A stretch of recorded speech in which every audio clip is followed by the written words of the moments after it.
Hello बच्चों, आज हम लोग जितने भी most important objective question complete करेंगे वो सारा ऑब्जेक्टिव क्वेश्चन 12th ईपीएस के न्यू मॉडल पेपर 2025 पे आधारित होगी, जिससे आप लोगों को इंटर की परीक्षा में 35 में 35 मार्क्स गारंटी के साथ मिल जाएंगे। सो आज की इस वीडियो को शुरू से अंत तक जरूर देखिए। और ये हम लोगों का सेट 2 है और इससे पहले हम लोगों ने सेट 1 कंप्लीट पढ़ चुके हैं। यदि आपने सेट 1 वाली वीडियो नहीं देखे हैं तो लिंक इस वीडियो के डिस्क्रिप्शन में मिलेगा, जाकर देख लीजिए, या फिर आप इस वीडियो को शुरू से अंत तक जरूर देखिए। और अंत में यानी लास्ट में इस बॉक्स में एक वीडियो मिलेगी, तो वो हम लोगों का सेट 1 होगा, तो उसे आप जरूर देखिएगा, लेकिन इस सेट 2 को कंप्लीट देखने के बाद। तो चलिए आज की इस वीडियो को शुरू करते हैं। और इस वीडियो का पहला क्वेश्चन, यदि उत्पादन छोटे पैमाने पर करना हो तो एक उद्यमी व्यवसाय के किस प्रारूप को पसंद करता है? An entrepreneur prefers which form of organization if production is to be undertaken on small scale basis? यानी यदि उत्पादन छोटे पैमाने पर करना हो तो एक उद्यमी जो होता है वो व्यवसाय के किस प्रारूप को पसंद करता है? तो एक का सही आंसर होगा ऑप्शन ए, एकाकी व्यापार यानी सोल ट्रेड। तो सही आंसर हो जाएगा ऑप्शन ए। और आज की इस वीडियो में हम लोग टोटल 50 यानी 50 ऑब्जेक्टिव क्वेश्चन कंप्लीट करेंगे। इनमें से कम आपका 45 प्लस क्वेश्चन जो है सही होना चाहिए, ठीक है। और आप लोग क्या कीजिएगा, आप लोग हमसे भी पहले यानी मेरे आंसर करने से पहले आप लोग कमेंट बॉक्स में हर क्वेश्चन का आंसर लिखते जाइएगा, जिससे आप लोगों को लास्ट में पता चलेगा कि आपका कितना सही हुआ है। चलिए आगे बढ़ते हैं। और यहाँ पे देखिए हम लोगों का सेकंड यानी दूसरा नंबर क्वेश्चन, डैश बाजार में पूर्णता की स्थिति को सृजित करता है जो अंततः बिक्री एवं लाभ में वृद्धि करता है। Dash creates imperfection in the market which ultimately increase the volume of sales and profit। तो दो का सही आंसर हो जाएगा ऑप्शन बी, आविष्कार, ठीक है, यानी इनोवेशन। तो होगा कि आविष्कार बाजार में पूर्णता की स्थिति को सृजित करता है जो अंततः बिक्री एवं लाभ में वृद्धि करता है। तो दो का जो सही आंसर है ना वो ऑप्शन बी होगा। और यहाँ पे देखिए हम लोगों का तीसरा क्वेश्चन, डैश व्यावसायिक अवसरों की खोज के रूप में परिभाषित की जाती है। Dash is definite as discovery of business opportunities. तो तीन का सही आंसर हो जाएगा ऑप्शन सी, परावर्तन यानी प्रमोशन। कौन जो है व्यावसायिक अवसरों की खोज के रूप में परिभाषित करते हैं? तो परावर्तन यानी प्रमोशन। तो तीन का जो सही आंसर है ना वो ऑप्शन सी होगा। नेक्स्ट हम लोगों का देखिए यहाँ पे चौथा नंबर क्वेश्चन आप लोगों के सामने, व्यवसाय का डैश भी व्यवसाय के प्रारूप को निर्धारित करता है। The dash of business also determines the form of organization. यानी व्यवसाय का डैश भी व्यवसाय के प्रारूप को निर्धारित करता है। तो चार का सही आंसर हो जाएगा ऑप्शन ये, आकार यानी साइज, ठीक है। व्यवसाय का जो आकार यानी साइज होता है ना वो भी व्यवसाय के प्रारूप को निर्धारित करता है। तो सही आंसर हो जाएगा ऑप्शन ये, आकार। चलिए आगे देखते हैं। नेक्स्ट हम लोगों का देखिए 5 नंबर क्वेश्चन, एक सफल उद्यमी में अवश्य ही निम्न गुण होने चाहिए। ये successful entrepreneur must process the quality of the following. तो 5 का सही आंसर हो जाएगा ऑप्शन डी, इनमें से सभी, ऑल ऑफ दीज। अर्थात नेतृत्व का यानी लीडरशिप, नियंत्रण का यानी कंट्रोल, नव प्रवर्तन का यानी इनोवेशन, ये तीनों। तो 5 का जो सही आंसर है ना वो ऑप्शन डी होगा।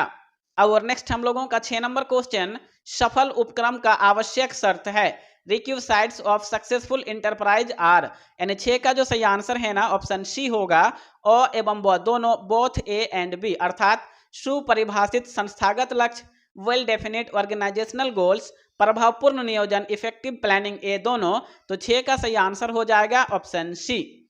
नेक्स्ट हम लोगों का देखिए यहाँ पे 7 यानी 7 नंबर क्वेश्चन, निम्न में से कौन से व्यवसाय के विस्तार से जुड़ी समस्या नहीं है? Which of the following is not a problem of expansion of business? यानी निम्न में से कौन व्यवसाय के विस्तार से जुड़ी एक समस्या नहीं है? तो 7 का सही आंसर हो जाएगा ऑप्शन डी, मांग की प्रवृत्ति, ट्रेंड ऑफ डिमांड। क्या होगा? तो 7 का सही आंसर हो जाएगा ऑप्शन डी।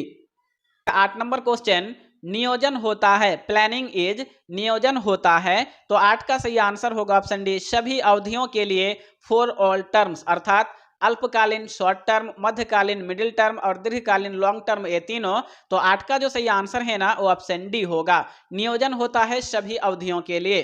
चलिए आगे देखते हैं। और यहाँ पे देखिए हम लोगों का 9 नंबर क्वेश्चन, नियोजन भविष्य को पकड़ने के लिए बनाया गया पिंजड़ा है, यह कथन है। ये plan is a trap to capture the future, this statement is of. यानी नियोजन जो है वो भविष्य को पकड़ने के लिए बनाया गया पिंजड़ा है, यह कथन किसका है? तो 9 का सही आंसर होगा ऑप्शन सी, एलन का। किसका? तो एलन का, यानी सही आंसर ऑप्शन सी। और यहाँ पे देखिए हम लोगों का 10 number question, George R Terry के अनुसार नियोजन के प्रकार हैं। According to George R Terry the types of planning are, यानी जॉर्ज आर टेरी के अनुसार नियोजन के कितने प्रकार हैं? तो 10 का सही आंसर होगा ऑप्शन सी, 4 प्रकार हैं, यानी सही आंसर ऑप्शन सी। नेक्स्ट हम लोगों का देखिए यहाँ पे 11 यानी 11 नंबर क्वेश्चन, नियोजन होता है प्लानिंग इज फॉर, नियोजन होता है प्लानिंग इज फॉर, तो 11 का सही आंसर होगा ऑप्शन बी, भविष्य के लिए। नियोजन जो है वो भविष्य के लिए होता है, तो सही आंसर होगा ऑप्शन बी। नेक्स्ट हम लोगों का देखिए यहाँ पे 12 नंबर क्वेश्चन, नियोजन है प्लानिंग इज, नियोजन है, तो 12 का सही आंसर होगा ऑप्शन ये, आवश्यक यानी नेसेसरी। याद रखिएगा कि नियोजन आवश्यक है यानी नेसेसरी है, तो 12 का सही आंसर होगा ऑप्शन ए। नेक्स्ट हम लोगों का देख सकते हैं यहाँ पे 13 यानी 13 नंबर क्वेश्चन आप लोगों के सामने, नियोजन सभी प्रबंधकीय क्रियाओं का है, of all managerial activities planning is the, तो 13 का सही आंसर होगा ऑप्शन सी, प्रारंभिक तथा अंत दोनों, बिगिनिंग एंड एंड बोथ। याद रखिएगा कि नियोजन सभी प्रबंधकीय क्रियाओं का प्रारंभिक तथा अंत दोनों है, तो 13 का सही आंसर होगा ऑप्शन सी। नेक्स्ट हम लोगों का देखिए यहाँ पे 14 यानी 14 नंबर क्वेश्चन, नियोजन है प्लानिंग इज, तो 14 का सही आंसर होगा ऑप्शन डी, सभी के लिए, यानी ऑल दीज, अर्थात लक्ष्य अभिमुखी, गोल ओरिएंटेड, उद्देश्य अभिमुखी, ऑब्जेक्टिव ओरिएंटेड, मानसिक प्रक्रिया, मेंटल प्रोसेस, ये तीनों, तो 14 का जो सही आंसर है ना वो ऑप्शन डी होगा। नेक्स्ट हम लोगों का देखिए 15 यानी 15 नंबर क्वेश्चन, एक अच्छी योजना होती है, ये गुड प्लान इज, तो एक अच्छी योजना होती है लोचपूर्ण यानी फ्लेक्सिबल, तो 15 का सही आंसर होगा ऑप्शन सी, लोचपूर्ण अर्थात फ्लेक्सिबल।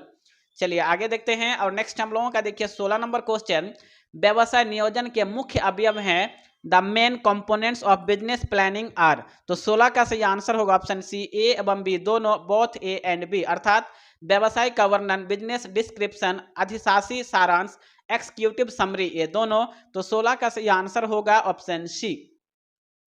नेक्स्ट हम लोगों का देखिए यहाँ पे 17 नंबर क्वेश्चन, व्यवसाय नियोजन का प्रमुख महत्व है, the main importance of business planning is, यानी व्यवसाय नियोजन का प्रमुख महत्व है, तो 17 का सही आंसर होगा ऑप्शन डी, उपर्युक्त सभी, ऑल ऑफ द एबोव, अर्थात निवेशकर्ताओं को आकर्षित करने में, इन अट्रैक्टिव इन्वेस्टर, दिशा निर्देशन में, इन प्रोवाइडिंग गाइडलाइंस, उत्तोलन शक्ति प्रदान करने में, इन प्रोवाइडिंग लेवरेज, ये तीनों, तो 17 का जो सही आंसर है ना वो ऑप्शन डी होगा।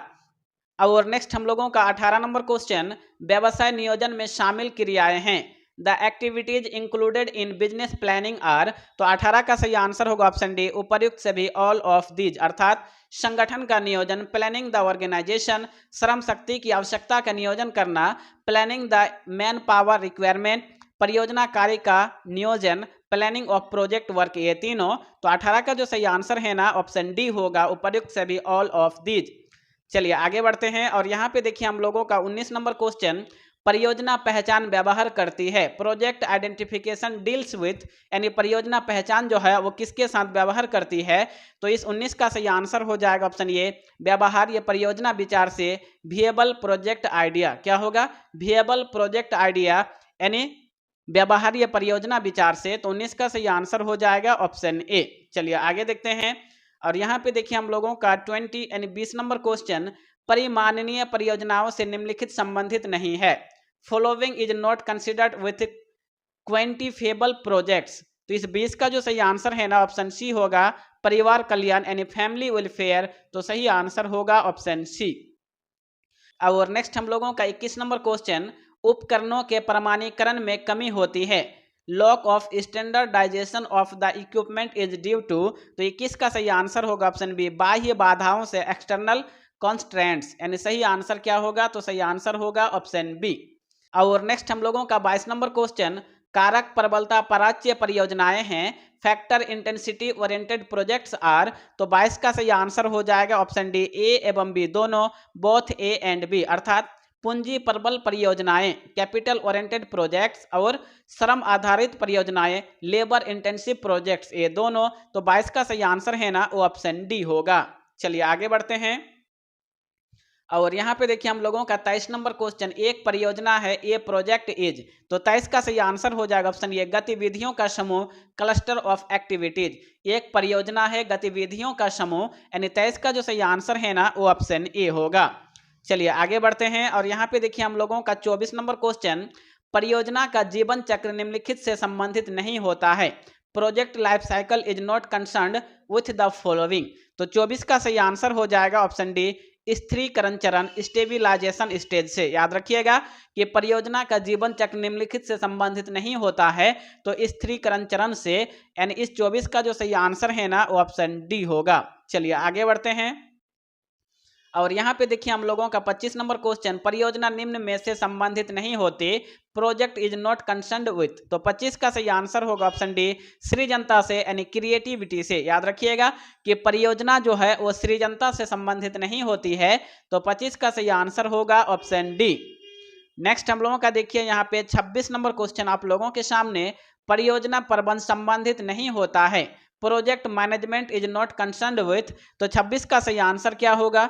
तो 26 का सही आंसर हो जाएगा ऑप्शन डी, विकेंद्रीकृत नीति निर्धारण से, डिसेंट्रलाइज्ड पॉलिसी फॉर्मुलेशन। यानी 26 का जो सही आंसर है ना वो ऑप्शन डी होगा। नेक्स्ट हम लोगों का देखिए यहाँ पे 27 नंबर क्वेश्चन आपके सामने, विस्तारीकरण परियोजना मदद करती है, एक्सपेंशन प्रोजेक्ट हेल्प्स इन।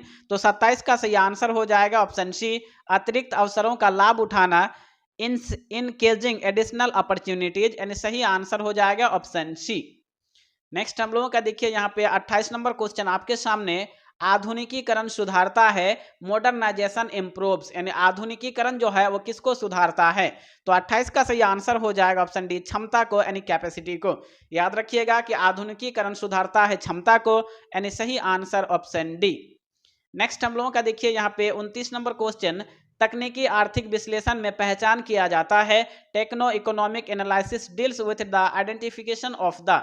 तो 29 का सही आंसर हो जाएगा ऑप्शन बी, मांग संभावना, डिमांड पोटेंशियल। याद रखिएगा कि तकनीकी आर्थिक विश्लेषण में मांग संभावना का पहचान किया जाता है, तो 29 का सही आंसर हो जाएगा ऑप्शन बी।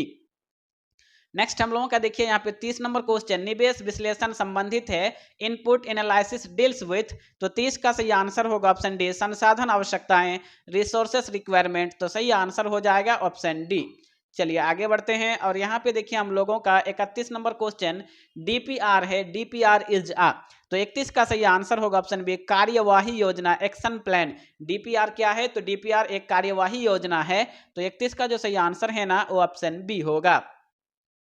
नेक्स्ट हम लोगों का देखिए यहाँ पे 32 नंबर क्वेश्चन, परियोजना तैयार की जाती है, प्रोजेक्ट इज प्रीपेयर्ड। परियोजना तैयार की जाती है, तो 32 का सही आंसर होगा ऑप्शन डी, इन सभी के द्वारा, बाय ऑल दीज। अर्थात प्रवर्तक द्वारा, बाय प्रोमोटर्स प्रबंधकों द्वारा, बाय मैनेजर्स उद्यमी द्वारा, बाय एंटरप्रेन्योर्स, ये तीनों। तो 32 का जो सही आंसर है ना वो ऑप्शन डी होगा। नेक्स्ट हम लोगों का देखिए यहाँ पे 33 नंबर क्वेश्चन, परियोजना के तैयार करने पर व्यय किया गया धन है, money is spent on the preparation of project is.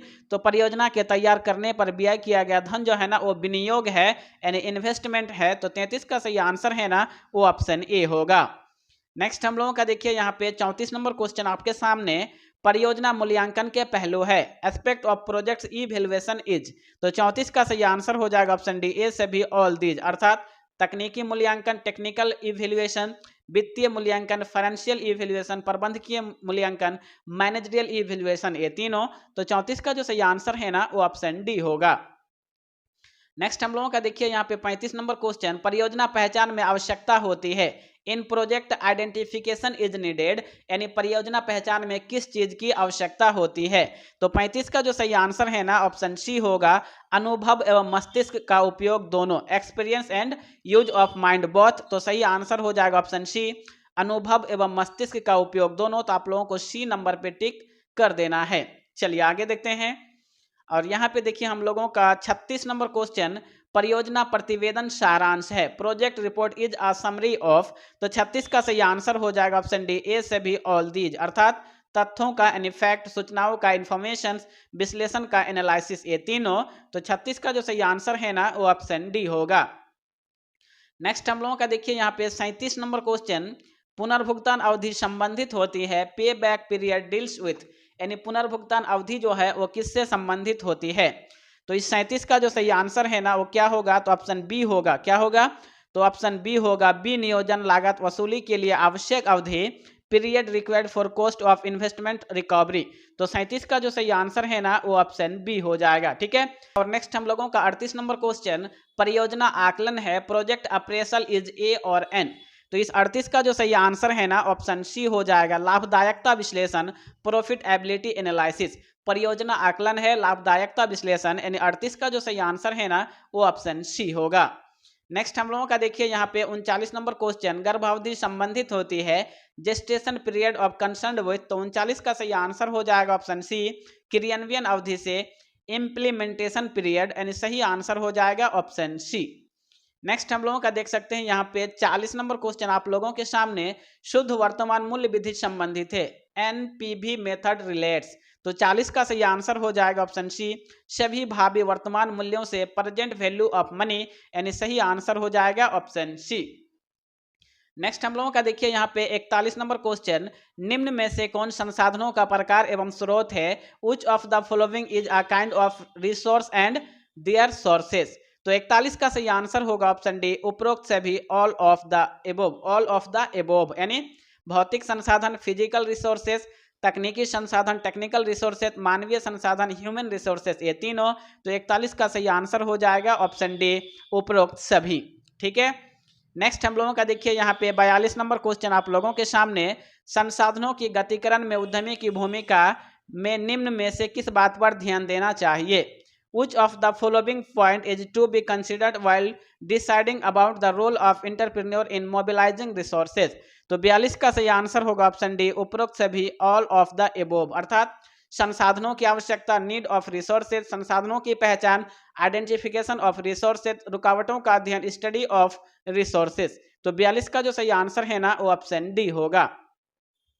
Next हम लोगों का देखिए यहाँ पे 43 नंबर क्वेश्चन आप लोगों के सामने, विभिन्न सार्वजनिक उपयोगिता की संस्थाओं को बड़ी मात्रा में विनियोग करना होता है, various public utility undertaking have to invest heavily on. तो 43 का सही आंसर हो जाएगा ऑप्शन बी, अस्थायी संपत्तियां यानी फिक्स्ड एसेट। तो सही आंसर हो जाएगा ऑप्शन बी। नेक्स्ट हम लोगों का देखिए यहाँ पे 44 नंबर क्वेश्चन आप लोगों के सामने, दीर्घकालीन ऋण पर होता है लॉन्ग टर्म लोन्स बियर्स, यानी दीर्घकालीन ऋण पर क्या होता है। तो 44 का सही आंसर होगा ऑप्शन ए, स्थिर ब्याज दर, फिक्स्ड रेट ऑफ इंटरेस्ट, यानी सही आंसर हो जाएगा ऑप्शन ए। नेक्स्ट हम लोगों का देखिए यहाँ पे 45 नंबर क्वेश्चन, कार्यशील पूंजी वर्गीकृत हो सकती है, वर्किंग कैपिटल में बी क्लासिफाइड इनटू। तो 45 का सही आंसर होगा ऑप्शन डी, उपरोक्त सभी, ऑल द एबोव, अर्थात अस्थायी कार्यशील पूंजी, परमानेंट वर्किंग कैपिटल, परिवर्तनशील कार्यशील पूंजी, वेरिएबल वर्किंग कैपिटल, नियमित एवं मौसमी कार्यशील पूंजी, regular and seasonal working capital, ये तीनों। तो 45 का जो सही आंसर है ना वो ऑप्शन डी होगा, उपरोक्त सभी। नेक्स्ट हम लोगों का देखिए 46 नंबर क्वेश्चन, शुद्ध कार्यशील पूंजी का अर्थ है नेट वर्किंग कैपिटल मीन्स। तो 46 का सही आंसर होगा क्या, तो सही आंसर होगा ऑप्शन ए, चालू संपत्तियां माइनस चालू दायित्व, current assets minus current liability. तो 46 का जो सही आंसर है ना वो ऑप्शन ए होगा। नेक्स्ट हम लोगों का देखिए यहाँ पे 47 नंबर क्वेश्चन आप लोगों के सामने, नियमित पूंजी का अंश होती है, regular working capital is the part of, यानी नियमित पूंजी का अंश होती है। तो 47 का सही आंसर होगा ऑप्शन ए, अस्थायी कार्यशील पूंजी, परमानेंट वर्किंग कैपिटल। तो सही आंसर होगा ऑप्शन ए। नेक्स्ट हम लोगों का देखिए यहाँ पे 48 नंबर क्वेश्चन, स्थिर लागत में शामिल रहता है फिक्स्ड कॉस्ट इंक्लूड्स। तो 48 का सही आंसर क्या होगा, तो 48 का सही आंसर हो जाएगा ऑप्शन डी, कारखाना लागत यानी कॉस्ट ऑफ फैक्ट्री। याद रखिएगा, क्वेश्चन को फिर से देख लीजिए कि स्थिर लागत में शामिल होता है कारखाना लागत, यानी सही आंसर हो जाएगा ऑप्शन डी। नेक्स्ट हम लोगों का देखिए यहाँ पे 49 नंबर क्वेश्चन, अस्थायी पूंजी का स्रोत नहीं है, the sources of fixed capital is not, यानी अस्थायी पूंजी का स्रोत नहीं है। तो 49 का जो सही आंसर है ना ऑप्शन सी होगा, ऋणदाता यानी क्रेडिटर्स, यानी सही आंसर होगा ऑप्शन सी। नेक्स्ट हम लोगों का देखिए यहाँ पे 50 यानी 50 नंबर क्वेश्चन, कार्यशील पूंजी का स्रोत होता है the source of working capital is. तो 50 का सही आंसर होगा ऑप्शन डी, उपरोक्त सभी, यानी ऑल द एबोव, अर्थात देनदार यानी डेटर्स, बैंक अधिविकर्ष यानी बैंक ओवरड्राफ्ट, रोकड़ी विक्रय यानी कैश सेल्स, ये तीनों। तो 50 का जो सही आंसर है ना ऑप्शन डी होगा, उपर्युक्त सभी। नेक्स्ट हम लोगों का देखिए यहाँ पे 51 नंबर क्वेश्चन, कार्यशील पूंजी का निर्धारक है determinant of working capital is. तो 51 का सही आंसर होगा ऑप्शन डी, उपर्युक्त सभी, ऑल द एबोव, अर्थात संस्था का आकार, साइज ऑफ द एंटरप्राइज, निर्माण प्रक्रिया की अवधि, पीरियड ऑफ मैन्युफैक्चरिंग प्रोसेस, कच्चे माल की उपलब्धता, अवेलेबिलिटी ऑफ रॉ मटेरियल। तो सही आंसर क्या होगा? तो सही आंसर होगा ऑप्शन डी। और यहाँ पे देखिए हम लोगों का 52 नंबर क्वेश्चन, अस्थायी पूंजी की आवश्यकता होती है, फिक्स्ड कैपिटल इज रिक्वायर्ड। तो 52 का सही आंसर होगा ऑप्शन बी, भूमि खरीदने के लिए, फॉर परचेज ऑफ लैंड, यानी 52 का सही आंसर होगा ऑप्शन बी। तो फ्रेंड्स आज की इस वीडियो में हम लोगों ने अब तक 52 यानी 50 most important objective question complete पढ़ चुके हैं। तो इस 50 में से आपको कितने का आंसर याद था कमेंट बॉक्स में जरूर कमेंट करें। कम से कम आपका 45 प्लस सही होना चाहिए। तो फ्रेंड्स आज की इस वीडियो में यहीं तक, मिलते हैं कल के नेक्स्ट धमाकेदार वीडियो में। जय हिंद।